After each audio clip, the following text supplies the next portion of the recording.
My mother was a long-time smoker, and she refused to quit. She was so stubborn. Now let me be very clear about something. I am not here to judge my mother. I loved her fiercely, and she loved me the same, I think, in her own way. But as a nurse, as her daughter who was also a nurse, that was a battle I fought and lost more times than I can count. You cannot make grown adults stop doing something they don't want to stop doing. You can educate, you can plead, you can argue, you can cry, you can bargain, but at the end of the day, autonomy is real, and it applies to your mother too. And for my student nurses, write this down. You will encounter patients who actively work against their own health, and it will frustrate you. It will anger you, and sometimes it will break your heart. But your job is to care for them anyway, without judgment, without resentment, with everything you've got.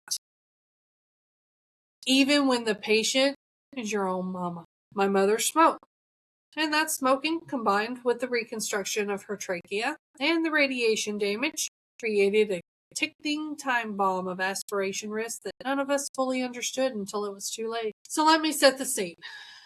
It's about 2 months before my mother died. I'm living in Kansas City, Missouri. I'm working night shift as an LPN. My husband's working out of town in Oklahoma, so he's not at home. It's just me and my 3 dogs at the house. I need to give you some context here because family dynamics are a part of the story, and I promised you the raw truth. My brother had recently been released from prison. He was trying to get on Social Security disability, trying to get his life together, or at least that's what I was told. They covered for him often. And my parents, against my unsolicited advice, because yes, I gave it, even though nobody asked, they let him move in, and with them, well, he went through that process. Now look, I knew what my brother was. He was a drug addict. That was his reality. And my parents knew it too. But they were his parents. And parents do what parents do. They opened their door, and I said, okay, fine, whatever. He wasn't my problem. But here's the irony that life loves to throw at you, okay?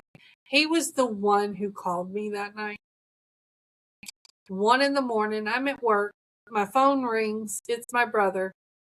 Mom's being taken to the hospital. They had to intubate her in the driveway. She had aspirated sputum into her lungs. She was choking. She couldn't breathe. And the paramedics had to intubate her right there in the driveway of her home before they can even get her in the ambulance. For the students, aspiration occurs when foreign material, in this case thick sputum or secretions, enters the airway and goes into the lungs instead of being coughed out or swallowed properly.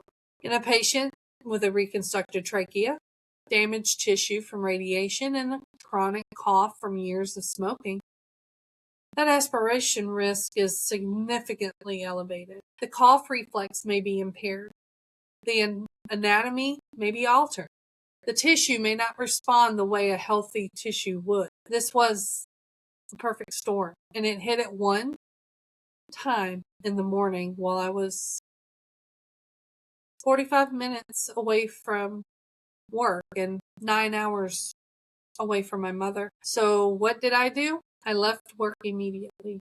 I went home, I packed a bag, grabbed all 3 of my dogs, because who was going to take care of them? 2 pit bulls and a poodle. My husband was in Oklahoma. There was nobody else. So I was on the road to Louisiana with my dogs in tow within an hour. I was on the road in under an hour. Now I want you to sit with that for a second, because this is the part of nursing that nobody talks about in school. The part where you are the nurse and the next of kin, where you're trying to clinically process what intubated in the driveway means while simultaneously being a terrified daughter who just wants her mom to be okay.